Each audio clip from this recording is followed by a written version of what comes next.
Hi, Jen Gilchrist here. I'm back with another weekly Oracle card reading for the week of July 3rd through 9th.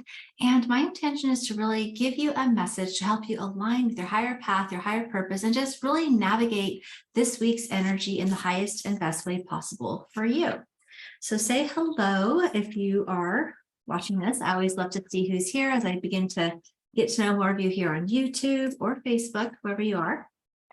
So let's see here. I'm just going to pull, this is the Rebecca Campbell Starseed deck. It looks like we have 4 cards. So let's see what's going on. We got We Are the Hathors. I love it. Deep love, mother's milk, and birth as a portal. So, this is actually from Egypt. This picture is a statue. There's actually, I went there recently, last year, to the Hathors, and there's like such this embodiment of love. Like there's just this heart chakra opening energy, and it's definitely connected to the stars, definitely connected to the starseed energy, the galactic spirit guides, if you feel called to that. And I'm just seeing like this activation portal energy. So if I look at this intuitively, you can see the heart chakra space just super lit up, and then you see the crown chakra and it's just beam me up. It's like beamed up. It's actually being downloaded, I would say, from the star family. If I just read the energy intuitively, it just feels like you are, and it looks at those two people too. So for some of you, it could be relationship. It could be a symbolic of your own masculine and feminine energy integration, or both. But mostly what I'm seeing is this activation of the heart chakra energy, the crown chakra, which is being downloaded from your ancestors in a star. So that one feels really good. And it does, it says birth is a portal. Deep love, mother's milk. So it just feels like there's this level of nurturing happening too. So making sure that you're really nurturing yourself, right? Nurturing yourself, allowing yourself to receive love, nurture, support from yourself and perhaps others and your spirit team. As you're going through this, there's a lot of activation going on. Like you're kind of entering into this new phase. I feel like there's a level of letting go of healing that's just occurred. And so now you're kind of stepping into this new next level, next chapter in some ways. I love this. Beautiful. I remember. Soul plan. The fated life versus the destiny life. It's beautiful, right? I just see one thing I'm already noticing is like being and giving time, because this is already a very like female energy, like doesn't matter. We all masculine, male, female bodies, doesn't matter. This is like the masculine, feminine energy. This is definitely feminine energy, receptivity, love, healing, right? And that's what this is too. There's this sense of making sure that you make time and space for quiet time, giving that space and solitude with oneself. It feels like a level of communion with self on some level. Meditation seems very important because your ancestors and your spirit guides really have a lot of information they want to share with you, but also you really truly have all the information inside of you as well. And this is really important because I feel like this is an activation that's happening to help you really remember your higher path, your higher purpose. But this is really important too, the fated life versus the destiny life. I always just read my own my interpretation of this, right? Not really reading the book. But again, I also am seeing a lot of like heart chakra, sacral chakra, crown chakra, soul star chakra energy there. So that could be like alignment within self. But what I'm feeling about the fated life versus destiny life is that just because it's written in the stars, just because you have a soul plan, just because you came in with a mission or a purpose or your higher path does not mean it's just going to happen. You have to make it happen. You have to choose it. The fated life, there might be some fate points in life. Like I think we sometimes have certain fated experiences that we pre-planned with people, right? Or even sometimes our dark night of the soul can be a part of what I would call a fated part of our life plan that's geared to shift us onto that higher path and track. But at the end of the day, it's a choice. Destiny is like, are you going to choose it? Are you going to keep choosing it? Are you going to walk the walk and walk the path? Just because you're aware and you see this higher path and purposes available to you does not mean it's guaranteed, does not mean it's going to happen. And I think sometimes people can quote unquote get a little lazy with that and just think, oh, I see this is all there for me. Because I feel like the people that I work with are typically awakening to their higher path, their higher purpose. And so I think what this card is saying is, first of all, tune into self, receive the downloads. You're getting the information, you're awakening your path. Most of you I do feel are actively working towards this, but this is it's almost like a little bit of a don't get lazy. Don't think it's a pulling of the jackpot. Like, just because it's written in your highest path doesn't mean you'll hit the mark unless you keep choosing it. And I feel like that's sort of like the meaning personally of what I'm interpreting from the fated versus the destiny, right? Your destiny is something that you're choosing. You're actively continuing to choose over and over and over again through your actions, through your thoughts, through your energy work, through your healing process, through what you're doing, right? Does that make sense? It doesn't mean it's just going to automatically happen. And I feel like that's an important piece because we're in a pivotal point in time. And I feel like if you're watching this and this applies, this is something to really pay attention to because you are definitely getting activated to your soul plan that is fated, but you have to choose it, right? You have to choose your destiny by taking actions. Oh my gosh, I love it. Star family. So 2 more cards came out together and they came out together. You really can't make it up, right? The first card says, you are not alone, isolation, physical connection, and community. I love this. Look at that. There's those 2 people reaching towards each other, right? Because I think a lot of us, we do feel like the outcast. We have felt alone. We have felt isolated, especially, in the previous year, this recent history of time. This is timeless whenever you watch it, but really in the last few years, there's been a lot of actual physical isolation, right? With the whole pandemic and everything like that. Of course, we've been coming out of that a while, but I think in general, most of us who feel that we're on this path or align with the energy of being a star seed or light worker or, just feel different. We feel different than our family of birth origin often. We feel different from society a lot of times. And so there is a high level of isolation that can sometimes happen, especially if you get into depression a little bit over that, or you're still kind of healing through that. I think we all have ebbs and flows with that, but ultimately, a lot of times we do feel like out of touch with people. So then we just would rather be like by ourselves on a rock or on a mountainside or something, but that's not what we came to do. We're coming here to walk our higher path. So if you have been a little bit in isolation, part of it is about learning, for me, that's why I teach energetic mastery tools, right? A lot of times it's just helping you to, as an empath and sensitive, sometimes it's overwhelming to be in the world. So for some of you, it might be like, okay, it's time for me to learn some tools and processes. Or for some of you, it just might be time to kind of get out of your comfort zone and be more social, right? With the right people, obviously, you know what I mean? But don't stay in isolation is kind of what I'm hearing. Physical connection is actually going to be healing, gravitating towards human beings. We can't really live our higher path and purpose in isolation, right? It doesn't mean that you're still going to have it designed perfect for you, meaning some people might write books, which is mostly alone, but you know what? You're still going to have to promote the book. You're still going to have to actively get it edited and talk to publishers. And, there's still an aspect of being out there, but maybe it's not like you have a one-on-one practice where other people get lit up and filled up by other people's energy, and one-on-one and that intimate connection is what they love, right? So we're all designed to actually have our higher path and purpose meet our personal human being needs, but we might have to learn some tools and we might have to have the courage and we might have to step out of our comfort zone in order to do it and heal a lot of the dysfunction, the pain, the things that maybe kind of made us want to isolate in the first place. But I also kind of feeling energetic boundaries because, that's a lot of what drives people like us. It just gets overwhelming, right? Just straight up gets overwhelming. And that also might be about cutting out people in your life that are community that is not like-minded, or at least at the very minimum, adding in like-minded community, people or friends, right? That's really important as too. And then I'm seeing actual physical connection. You see how they're reaching hand to hand. There is a level of healing that's going to come from, that's what I'm saying, real world 3D physical connection, right? And that doesn't necessarily mean with a romantic partner, but it very much could be because we already kind of got that kind of soulmate, twin flame kind of energy, twinning, I don't always see that stuff in my readings either. So I've been feeling that energy coming in. Oh yeah. And I've realized that it's so funny. You really can't make it up, right?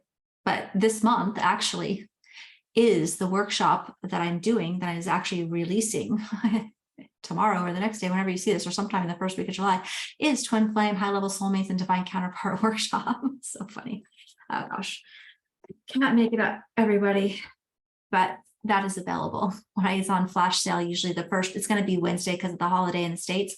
Wednesday, I believe 5th, 6th, and 7th, it'll be on sale, but it'll be always available for also a very good price. So check it out. I'll put that in the description for sure, because this is clearly that energy and that just matches, right? And then Star Family is kind of coming out with this, you are not alone. And then we're already seeing that download happening here. And I only look at the cards one at a time, right? So this is like, tune in, make space, connect with your information, your own higher self information, but your star family too, and all of that information that's coming in for you, because they're here to help you and help you really align with the people, the places, and the opportunities that are there for you. And for many of you, I'm now feeling like this could definitely be for more of a strong spiritual romantic union, but it doesn't have to be. That's just like, but that feels strong enough to say for enough of you. Oh my God. Oh, can I make it up? You really can, people. I almost said this earlier too, and I didn't. Guys, I was also taking it for myself. But here's a new deck I have, Liminal Spirit Oracle. Now, this is brand new. I don't think I've ever used it on here, and I've probably used it, really haven't used it for myself, maybe a couple cards. It's by Laura Tempest Zakroff. I don't know, really beautiful, simple artwork. So if you have this deck, they have very long descriptions, so I'm not going to read them. I don't typically read them anyways, but if I feel called to, I will. So you might have special meaning if you have that Oracle deck, because there's like pages of description. But this first one is Owl. And I'm kind of feeling intuitively on this card, like you see how she's kind of wrapped up, because of the isolation energy and picture came up earlier about being in isolation, or kind of like coming out of isolation. First of all, the owls always signify wisdom to me. Like I always feel like wisdom, information, higher calling. I'm all noticing the eyes as well, like the purity and the simplicity in the eyes. Like you can always recognize other soul family, friendship, business, romantic, whatever. You can always see it, and the clarity of their eyes is like the window to their soul. And I kind of just see this wise energy here that you are, right? And not how you kind of have that connection of the wisdom of yeah, really seeing soul to soul with people in your life. But then I'm also seeing where they've been a little bit isolated, a little bit protective, a little bit alone, maybe even lonely. Like there's almost like a little bit of sadness there.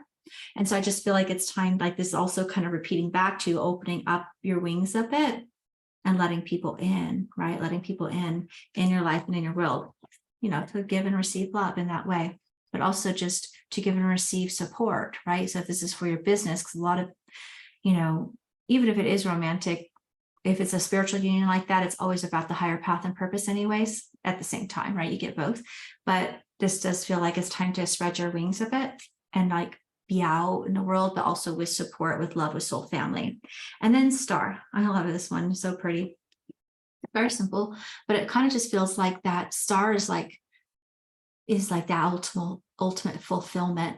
Like I feel like you've been wishing upon a star. You have this wish. Like when I looked at that destiny versus fate versus destiny card, like many of you probably already have like this deeper inner knowing or wisdom about something you really desire, right? Whether it's a particular business, whether it's publishing a book, maybe it's a romantic love of a lifetime, right? Could be many things, and probably a lot of those things, but it kind of can feel really big. But this just feels like it feels like you've been wishing upon a star and your star is coming true. Like this is like your dream come true. You're happily ever after. In a second, I just see like, again, the star family is super shining bright, there for you, downloading with you. And then I just see this reflection, like it gets to reflect heaven to earth, like it's coming into fruition for you. So, but you have to be available for it. You have to be open for it. You have to be vulnerable. You have to trust, you have to surrender, and you have to know that you're worthy of it. For sure. And it's funny. I see like an eye right here. I don't know what it is, right? There's definitely like that. And just on an intuitive level now, I'm kind of feeling, because the Egypt callback came, the horse can be protected. Like you are protected. You are protected by your spiritual support team in this journey as well. And ocean. Oh, I love that. I always love the ocean.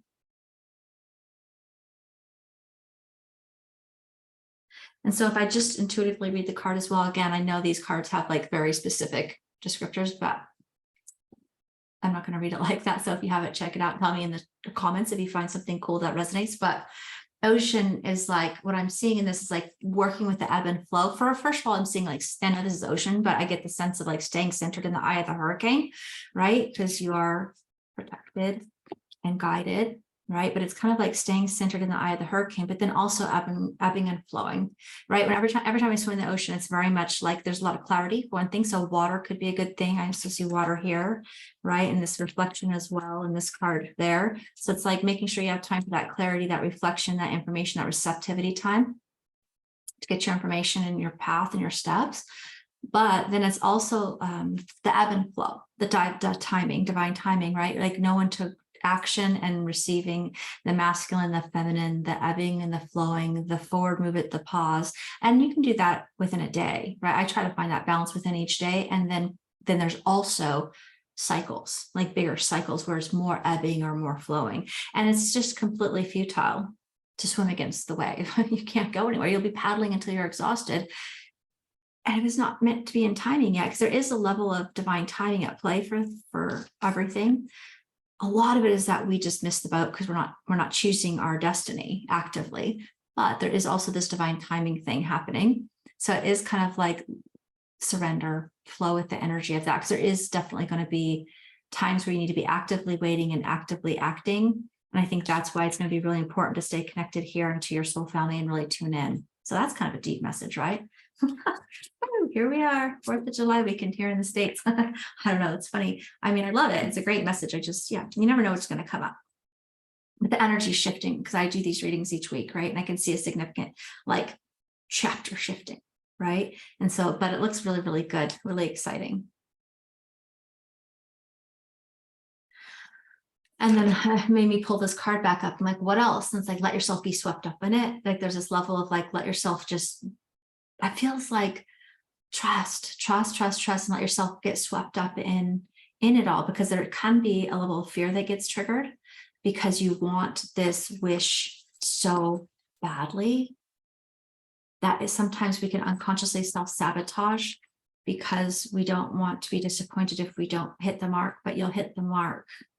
You'll absolutely hit the mark if you just stay connected and stay moving forward and just surrender and do your work around the fear about that, right? Because there's a level of trust and vulnerability and surrendering and allowing and all those things that takes part. But if you're reading this, if you're resonating with this, then you're absolutely ready for it, which is super duper duper exciting. So I will put in the description the twin flame, high level soulmate, divine counterpart workshop, because and it's all about self-mastery. So if you're already in a partnership, it's just going to deepen your connection and intimacy and communication with the person, because I'm not going to give you like 1, 2, 3 magical spells. I don't believe that at all. I totally have the approach that it's self-mastery. It allows you to attract that higher purpose. And that's really what it is. In those types of love relationships, it really is actually leading you to an even higher path and purpose. And so some of you might already have your purpose work going and you're being called to elevate to the next level, but you can't get there. Like your person is part of that.